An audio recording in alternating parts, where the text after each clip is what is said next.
Good afternoon, a pleasure to be here with you.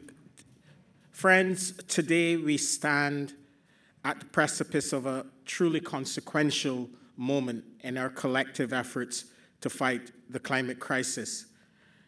Every indicator on climate is telling us that we are losing the race to keep the 1.5 degree goal of the Paris Agreement alive and prevent the worst effects of the climate crisis. Globally, carbon pollution is at its highest level in human history and continues to rise when science tells us that we should be cutting carbon pollution by 7% annually. At current levels of warming, we are witnessing unprecedented climate impacts on every continent, in every region, and in every country, including the United States. We're seeing floods, droughts, superstorms, and wildfires. Megacities on every continent face uncertain futures, including this great city of Miami. Friends, keeping the 1.5 degree goal of the Paris Agreement is not simply about hitting an arbitrary number. This is ultimately about saving and protecting lives and livelihoods and preventing climate chaos in our economies. The good news is that despite the complexity and enormity of the challenge ahead of us, we have never been better equipped with financial and technological tools to address this crisis and to seize the opportunity from a clean energy and resilient future for all. But this will require urgent action on three critical fronts. First, ending our fossil fuel addiction and jump-starting a renewables revolution. Let us not forget, the renewables revolution presents a monumental economic opportunity for the United States and for every economy.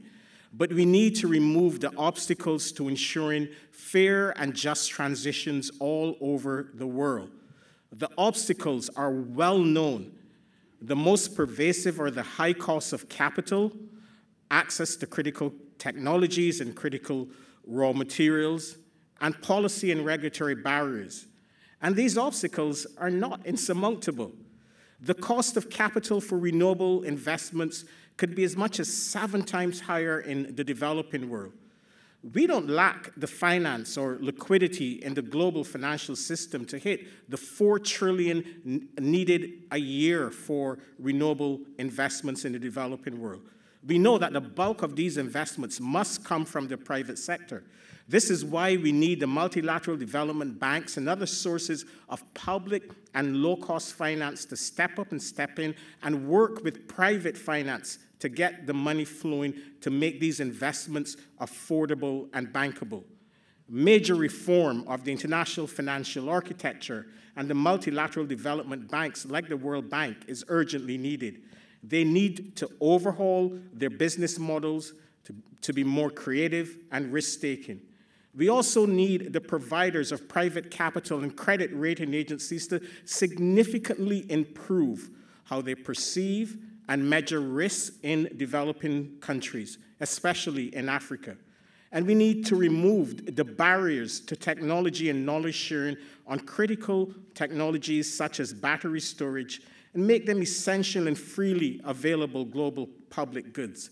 The UN Secretary General continues to advocate for creating a global coalition on battery storage to fast-track innovation and deployment, a coalition led and driven by governments and bringing together technology companies, manufacturers, and financiers. We also need to work together to build diverse and resilient supply chains for critical raw materials necessary for the energy transition, while ensuring that source countries, communities, and peoples in the developing world are not exploited. Second, we must urgently protect those on the front lines of the climate crisis. One of the great injustices of the climate crisis is that those that have contributed the least to the problem are already paying the highest price, even in rich countries like the United States.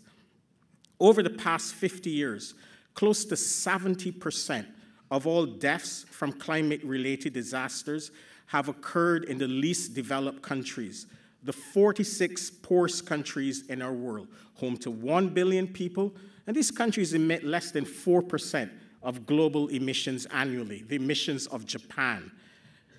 The adaptation needs of developing countries must be seriously addressed. We're mobilizing a mere $20 billion a year to support adaptation in the developing world when we know their needs are as much as $340 billion a year. This injustice must cease. These countries lack access to basic tools to save lives and protect livelihoods, like early warning systems. And this is why the Secretary General, he has asked for early warning systems to be provided to every person on Earth by 2027. Join us in this important point. Third and finally, we need to strengthen international cooperation and create a culture of transparency, accountability, and credibility. One country alone cannot solve the climate crisis. Climate should be an area for cooperation and collaboration, not conflict and confrontation. And Jason, I agree with you. We need more trade rather than less trade in clean energy. The Secretary General, he's championed new models of cooperation, like the Just Energy Transition Partnerships organized around South Africa, Indonesia, and Vietnam. We need the private sector to also lead, but we must end the public relations stunts and exercises in corporate greenwashing, and instead insist that corporates put forward credible and transparent transition plans for achieving net zero. Friends, it is now or never. As Martin Luther King Jr. said 6 decades ago, this is not the time for the tranquilizing drug of gradualism. We need bold and urgent action now. In less than 6 months, leaders will meet in New York at the UN Secretary General's Climate Ambition Summit, and then at the inaugural Global Stocktake at COP28 in the UAE. These will be important and critical political moments this year to bring the world in line with the goals of the Paris Agreement.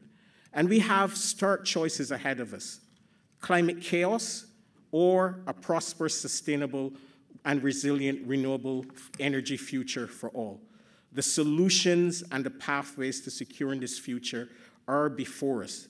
We know what to do, and we know how to get there. We need to roll up our sleeves and simply get to work. And finally, to the many young people that I've seen in the corridors over the course of the last few hours, we share your frustration. But I urge you, never give up this fight for your future. The United Nations is here to support you. Continue to hold us and your leaders to account. This is your future. I thank you.